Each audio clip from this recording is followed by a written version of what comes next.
you want to make a career out of it, I feel like there's a lot that goes into it. Obviously, you have to have the athletic talents and the training and the passion and the drive to be good or great at your sport.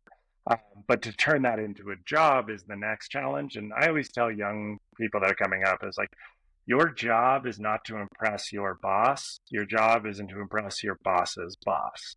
So why I say that, and I'll make sense of it right now, is that professional athletes exist in the marketing division of a company.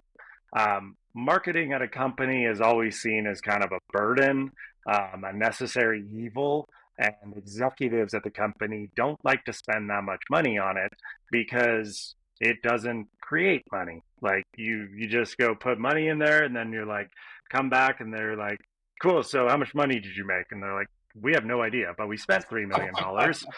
And so your boss as a professional skier is in the marketing division, and they're going to be on your side. They are going to be lobbying for you. They understand what you're trying to do. They understand the nature of your profession, who you are, and whatnot. So to lobby them is not necessarily what you have to do. You have to lobby their boss.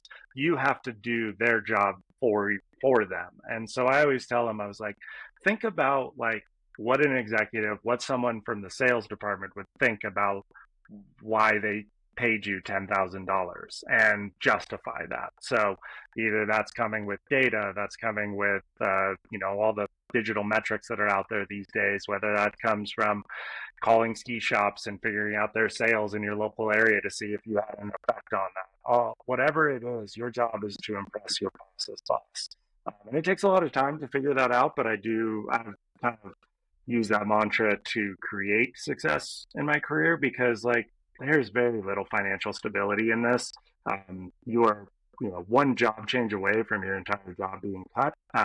We are Athletes are generally the first to go or first to get cut when there are marketing expense cuts because we're outside of the company. You don't see us on a day to day basis. So, to me, it's like this thing where you got to work extra hard to make sure that you can preserve your job because there's another saying that, Parker White, a professional skier, said it. He's like, I'm one knee surgery away from being a janitor. So there's very little job security in this, and you got to fight and work extra hard and be really creative and trying to make sure that people can actually pay you. No one's in a hurry to give you money. No one's just writing checks because they think you're cool.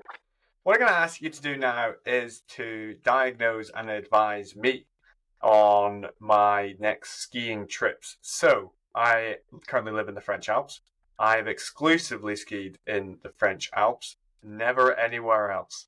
Having travelled all corners of the earth and skied all of the best skiing, where would be on your advisory bucket list for me? Japan. Japan. Japan in December, January, or early February.